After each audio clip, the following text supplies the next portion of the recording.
Pencil box வாங்கினதெல்லாம் sales ஆயிடுச்சு. இந்த 6 box மட்டும் தேங்கிடுச்சு. இது எப்படியாச்சும் இதுக்குள்ள சேல்ஸ் பண்ணியாகணும். என்ன பண்ணலாம்? ஐடியா.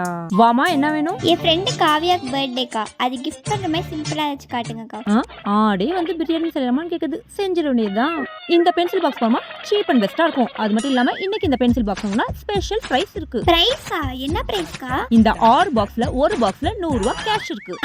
நீங்க போய் கூட சொல்லலாம், நான் எப்படி நம்புறது? உனக்கு டவுட்டா இருந்தா 6 பாக்ஸையும் வாங்கிக்கோ. செக் பண்ணி பாரு, கண்டிப்பா ஒரு பாக்ஸ்ல 100 ரூபாய் இருக்கும். அப்படி 100 ரூபாய் இல்லாட்டி நீ காசே கொடுக்க வேணாம், 6 பாக்ஸையும் ஃப்ரீயா வச்சுக்கோ. கான்ஃபிடென்ட்டா இருக்காங்களே, அப்ப கண்டிப்பா பிரைஸ் இருக்கும். எந்த பாக்ஸ்ல இருக்குன்னு கண்டுபிடிக்கணும். என்னம்மா யோசிக்கிற? இன்னும் நம்பிக்கை வரலையா? இல்ல நம்புறேக்கா. எனக்கு ஒவ்வொரு கலர்லயும் ஒரு பாக்ஸ் கொடுங்க. எந்த கலர் பாக்ஸ்ல கேஷ் இருக்கும்?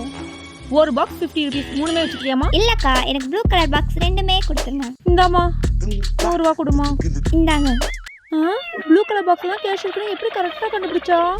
ப்ளூ கலர் பாக்ஸ்ல தான் கேஷ் இருக்குன்னு எப்படி கரெக்டா கண்டுபிடிச்சேன்னு பாக்குறீங்களா? கிரீன் கலர் பாக்ஸும் பிங்க் கலர் பாக்ஸும் கேஷுவலா எடுத்து வச்சாங்க.